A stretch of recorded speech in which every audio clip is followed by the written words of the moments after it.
Hi, in this lesson, I want to talk to you about referrals and how to get a lot of referrals. The truth about referrals is we have to keep it simple and we simply need to move into action again and again and again. That's the most important thing we can do. And so I want to talk about referrals from a different lens. I want to let you know that the number one reason that people don't get referrals is because they don't ask. And the reason they don't ask is because they haven't made a habit of it or they've got some old story about referrals. And so I want you to check yourself for any stories that you might have around referrals.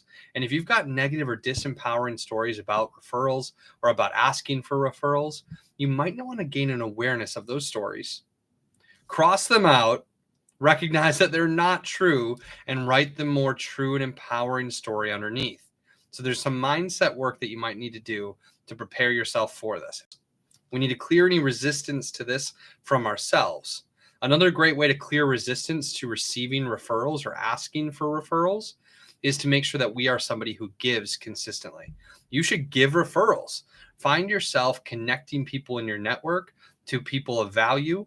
Find yourselves connecting people in your network to services that they could use. The more you can become a networker and a net giver and a connector inside of your network, the more valuable you'll be. And as you give and connect other people, it'll become more natural and comfortable for you to ask and for you to receive referrals.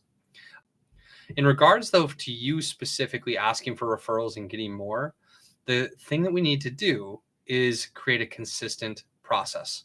So what I want to invite you to do is decide when in your process will you ask for referrals.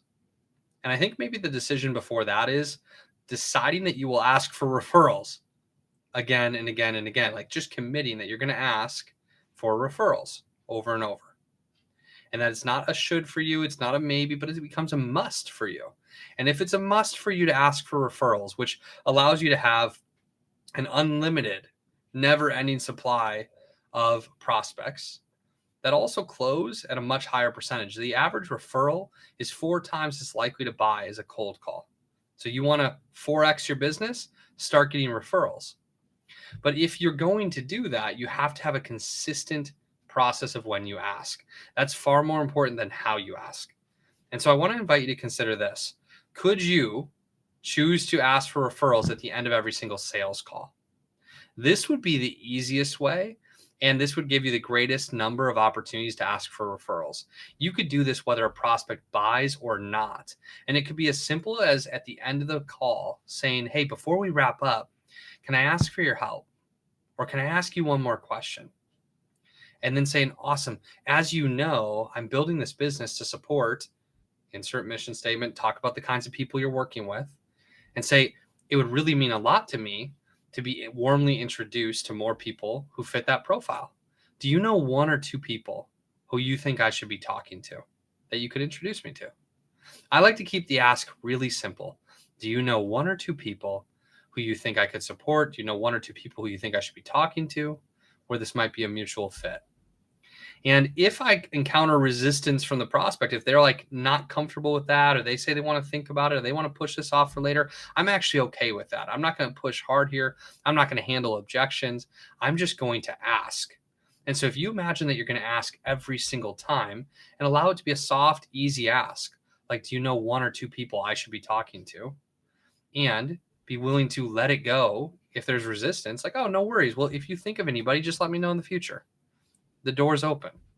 That kind of language and that kind of openness, that kind of ease around this makes it feel really light and comfortable for both you and your prospect. But again, we just need to ask. The ask is only a few sentences. It's pretty simple. Ask permission to ask for their help or to share one more thing before you wrap up. Tell them your ideal client profile and what you're working towards. And then ask them if they're willing to introduce you to 1 or 2 people, if they might know 1 or 2 people who you should be talking to. And if so, we want to be introduced. I don't want to get a name and a phone number. I don't want to reach out to somebody. I don't want them to give my name and phone number to somebody. That's not going to produce anything almost ever. Rarely will somebody reach out to me because their friend gave me their contact info or gave them my contact info. What's more frequently going to happen, what's more likely, is that they're going to do nothing with that phone number. But if I get warmly introduced, That's going to make things really easy, because the other thing is, if I just get a name and phone number and I reach out, it's essentially a cold call.